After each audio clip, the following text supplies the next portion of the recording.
يعد الأدب الجزائري شاهداً حياً على تاريخ الشعب الجزائري ونضاله من أجل الحرية والهوية، وقد كان شعر المقاومة في القرن العشرين سلاحاً معنوياً في مواجهة الاستعمار، عبر عن آلام الأمة وآمالها. ويبرز في هذا السياق الشاعر مفدي زكريا الذي جعل من شعره صوتاً للثورة ومنبراً للوطن، فاستحق لقب شاعر الثورة الجزائرية. وتتجلى قمة إبداعه في ملحمته الخالدة إلياذة الجزائر، التي خلد فيها تاريخ الجزائر من فجر التاريخ إلى الاستقلال. ولد الشاعر الجزائري مفدي زكريا سنة 1908 ببني يزقن في غرداية، وتلقى تعليمه بالجزائر ثم رحل إلى تونس حيث درس بجامع الزيتونة. انخرط مبكرا في الحركة الوطنية وشارك في تأسيس أحزاب سياسية، فكان عضوا بحزب نجم شمال أفريقيا وعضوا مؤسسا لحزب الشعب الجزائري. تعرض للاعتقال عدة مرات بسبب نشاطه الثوري. كتب مفدي النشيد الوطني قسما في سجن سركاجي في العاصمة الجزائر.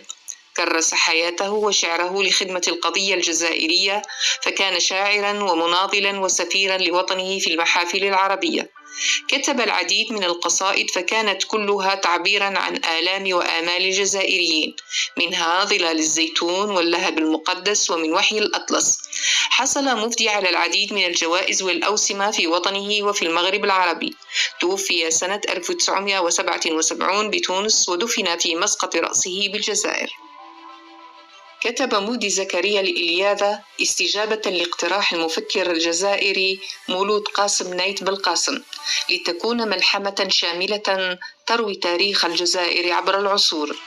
بدأ نظمها سنة 1972 وبلغت 1001 بيت. تناولت الإلياذة جمال الجزائر الطبيعي، تاريخها القديم، الفتح الإسلامي والدول الجزائرية، الاحتلال العثماني ثم الاحتلال الفرنسي، المقاومة الشعبية والثورة التحريرية، وأخيراً مرحلة ما بعد الاستقلال وبناء الدولة.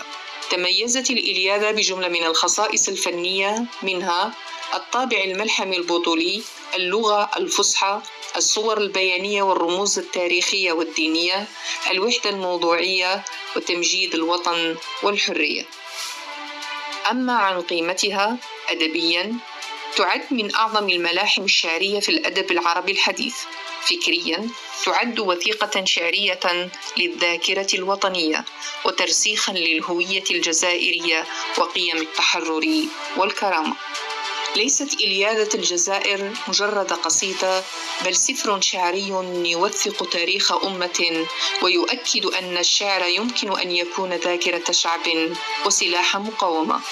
بها خلد مفدي زكريا الجزائر في وجدان الأدب العربي، شاعراً للوطن وصوتاً لا يخبو للحرية. دغلنا الورى وملأنا الدنا بشعر نرتله كالصلاة، تسابيحه من حنايا